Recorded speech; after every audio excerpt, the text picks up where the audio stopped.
Media మిత్రులకు మరి వెనకబడిన ప్రాంతాల అభివృద్ధి వేదిక కమిటీ రాష్ట్ర నాయకులకు రమణన్న గారికి, జిల్లా అధ్యక్షులు నారాయణ రెడ్డి అన్న గారికి, మరి సమావేశంలో పాల్గొన్న నాయకులందరికీ కూడా ధన్యవాదాలు తెలియజేసుకుంటున్నాను. ముఖ్యంగా మనకు రాయలసీమ ప్రాంతానికి పూర్తిగా అన్యాయం జరుగుతుందనేదే మాలాంటి వారందరూ చెప్తున్నారు. అందుకు కారణాలు ఏమంటే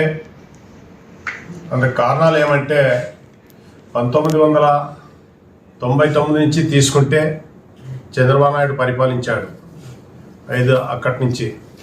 మరి ఆయన పరిపాలన అంతా ఆ 10 ఏళ్ళలో కూడా మొత్తం 94 నుంచి 2004 వరకు తీసుకుంటే హైదరాబాద్ అభివృద్ధి చేశాడు.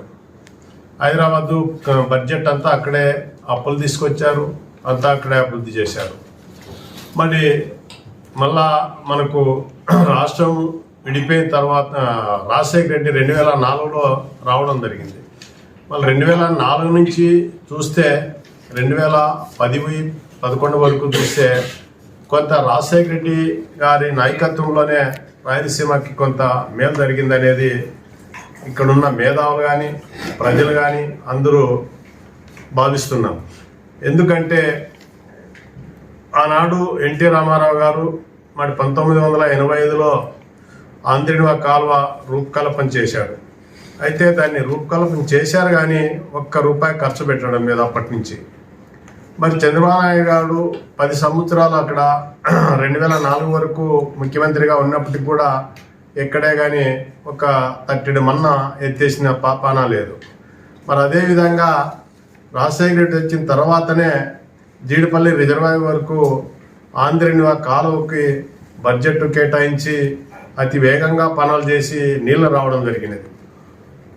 మరి 2014 నుంచి కూడా మళ్ళా ముఖ్యమంత్రి అయినప్పుడు ఎంతో కొంత బడ్జెట్ కేటాయించి రిజర్వాయర్ వరకు నీళ్లు తీసుకురావడము, మళ్ళీ ఇక్కడ కుప్పం వరకు కాలువలు పనులు జరుగుతున్నాయి. అయితే మేమనేది ఏమంటే ఇప్పుడు మళ్ళా ఈ రాయలసీమకి తీవ్రంగా అన్యాయం జరుగుతుందనేది మా భావన. రాయలసీమ రైతన్నకి పూర్తిగా నష్టం జరుగుతుందనేది మా భావన. ఎందుకంటే ఇప్పుడు అయినది అభివృద్ధి అంతా అక్కడ ఆ ప్రాంతానికే ఖర్చు పెట్టే విధంగా తయారవుతున్నారు.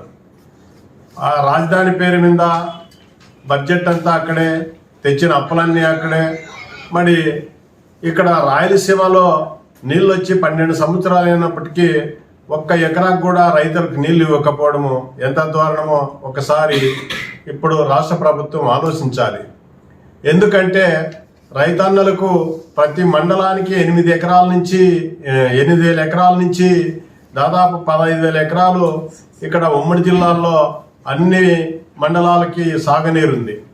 మరి ఇంతవరకు ఎక్కడే కానీ కాలువలు అనేది మొదలు పెట్టలేదు, ఎక్కడే కానీ తగినన్ని నీళ్లు తీసుకురావాలని ఆలోచన చేయడం లేదు.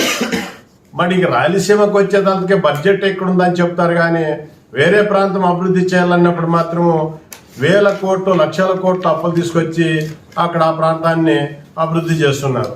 కాబట్టి ఇక్కడ రాయలసీమ రైతాన్నలంతా ఒక ఆవేదనతో ఉన్నారు. ఇప్పటికే అరకొర నీళ్ళు వస్తున్నాయి.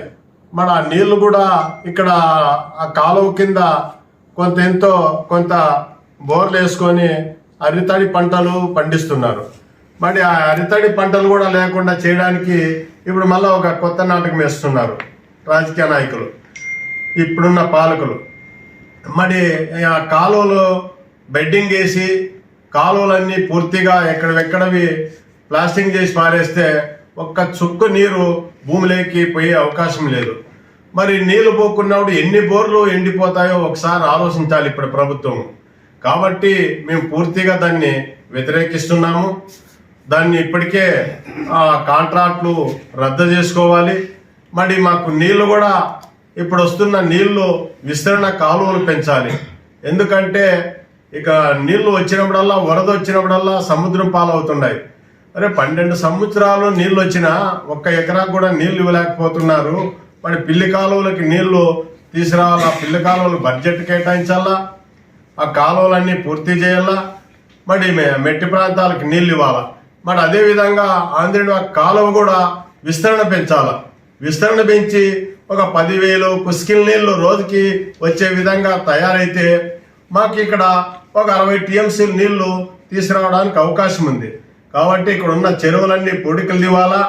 మరి ఇప్పుడున్న డ్యాములన్నీ ఎక్కడన్నా పాడైపోయినవన్నీ కూడా దానికి బడ్జెట్ కేటాయించి వాటిలో నీళ్లు నిల్వ చేసే విధంగా తయారు చేయాలి. మరి అదేవిధంగా ఇక్కడ రైతులు అకాల వర్షాల వల్లనో అకాల గాలివానల వల్లనో మరి ఎంతో నష్టపోతుంటారు.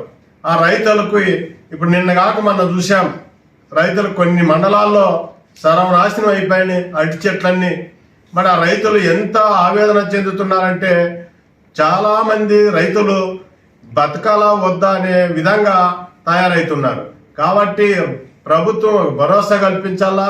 మరి ఎప్పుడైనా అట్లా ప్రమాదకరమైన సంఘటనలు జరిగినప్పుడు, అకాలంగా రైతు నష్టపోయినప్పుడు వెంటనే కలెక్టర్ గారు కానీ మరి ఇక్కడున్న మంత్రులు కానీ ఎమ్మెల్యేలు కానీ దాని మీద సర్వే చేసి రైతులు నష్టపోయిన నష్టాన్ని వెంటనే పిలుపులు చేయాలని చెప్పి మేము ఈ రాష్ట్ర ప్రభుత్వాన్ని డిమాండ్ చేస్తున్నాము.